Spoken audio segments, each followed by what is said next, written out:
Hello friends, कैसे आप। वैसे उम्मीद है आप सभी अच्छे ही होंगे। आज के इस वीडियो में हम यूज़ देखने जा रहे हैं फ्यूचर परफेक्ट कॉन्टिन्यूअस टेंस का यूज़।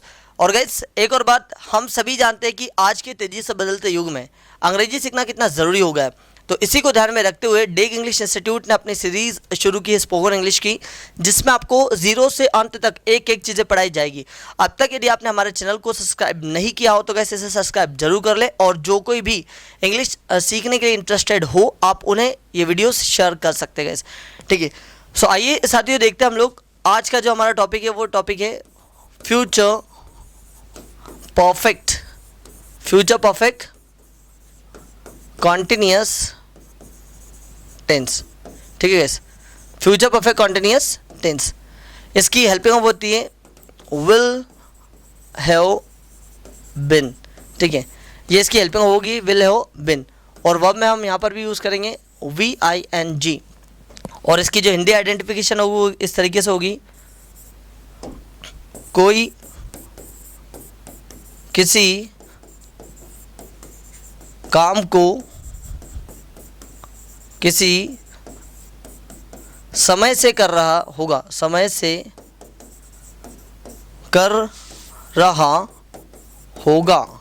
ठीक है गैस, कोई व्यक्ति किसी काम को किसी समय से कर रहा होगा। जब ऐसे सारे वाक्य बनाएंगे, ये वाक्य बनेंगे फ्यूचर परफेक्ट कॉन्टिन्यूअस टेंस में, और इसकी हेल्पिंग होगी विल हैव बीन, मतलब हमें सहायता लेनी होगी विल हैव बीन की। ठीक है गैस, अब इसके हिंदी वाले वाक्य कैसे बनेंगे आइए पहले ये देखते हैं। वह 2027 से अमेरिका में रह रहा होगा। वे जनवरी से यहाँ आ रहे होंगे। वह सुबह से आपको याद कर रहा होगा। मैं 7 बजे से वीडियो बना रहा हूँगा। अब गाइस फ्यूचर की बात करें कि इस समय कोई व्यक्ति किसी काम को कर रहा होगा, वो चाहे ड्यूरेशन का हो या एग्जैक्ट टाइमिंग हो। आप ये तो जानते ही गाइस कि फ्यूचर परफेक्ट कॉन्टिन्यूअस या फिर प्रेजेंट परफेक्ट कॉन्टिन्यूअस या फिर पास्ट परफेक्ट कॉन्टिन्यूअस कोई सा भी हो, परफेक्ट कॉन्टिन्यूअस अगर होगा तो उसमें टाइमिंग बताने के लिए आप यूज़ करते हैं फॉर एंड सिंस का। यदि अब तक आपने सिंस और फॉर का यूज़ नहीं देखा है तो मैंने डिटेल में इसका वीडियो बनाया है, आप इसे जाकर देख सकते हैं गाइस। ठीक है, तो आइए देखते हैं इनके वाक्य सारे कैसे बनेंगे। सबसे पहले देखते हैं पॉजिटिव वाक्य। Subject plus will have been, verb में आप यूज़ करेंगे ING, देन यूज़ करेंगे ऑब्जेक्ट, फिर आ जाएगा आपका सिंस एंड फॉर, मतलब कोई व्यक्ति किसी काम को किसी समय से कर रहा होगा। एग्जाम्पल देखते हैं, मैंने बोला वह 2027 से, तो ही विल हैव बीन, ठीक है, जॉब कर रहा होगा, तो doing a job since 2027।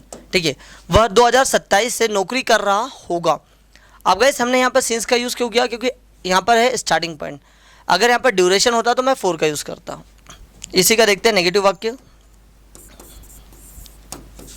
Subject plus not आ जाएगा इस नेगेटिव बनाने के लिए, will not have been, VING plus object since and for. ठीक है, इसका एग्जांपल देखते हैं। जैसे मैंने बोला वह 2027 से नौकरी नहीं कर रहा होगा, तो he will not have been doing a job since 2027। ठीक है गाइस, अब इसी का अगर आपको इंटेरोगेटिव बनाना हो तो इंटेरोगेटिव बनाने के लिए हम क्या करेंगे साथियों, आइए देखते हैं। इंटेरोगेटिव बनाने के लिए आपको विल को उठाकर आगे रखना है, सब्जेक्ट को पीछे। Will plus subject plus have been, VING object since and for. और गाइस जब प्रश्न करें तो पीछे आ जाएगा क्वेश्चन मार्क। आइए इसका भी एक एग्जांपल देखते हैं। Will he have been will he have been doing a job since 2027, और पीछे आ जाएगा क्वेश्चन मार्क। ठीक है, वह 2027 से नौकरी कर रहा होगा, तो आप कहेंगे he will have been doing a job since 2027। वो 2027 से नौकरी नहीं कर रहा होगा तो he will not have been doing a job since 2027। और क्या वह 2027 से जॉब कर रहा होगा तो will he have been doing a job since 2027। आइए कुछ और वाक्य बनाते हैं। पिताजी सुबह से अखबार पढ़ रहे होंगे तो father has been reading newspaper since morning. Father will have been reading newspaper since morning. पापा सुबह से अखबार नहीं पढ़ रहे होंगे तो father will not have been reading newspaper since morning. अब क्या पापा सुबह से अखबार पढ़ रहे होंगे तो will father have been reading newspaper since morning. वह 2025 से यहाँ पढ़ा रही होगी तो she will have been teaching here since 2025। वह 2025 से यहाँ नहीं पढ़ा रही होगी तो she will not have been teaching here since 2025। क्या वह 2025 से यहाँ पढ़ा रही होगी तो will she have been teaching here since 2025। वह सोमवार से यहाँ आ रहा होगा तो he will have been coming here since Monday. वह सोमवार से यहाँ नहीं आ रहा होगा तो he will not have been coming here since Monday. क्या वह यहाँ मंडे से आ रहा होगा तो will he have been coming here since Monday. ठीक है, हम दिवाली से इस काम को कर रहे होंगे तो we will have been doing this work since Diwali.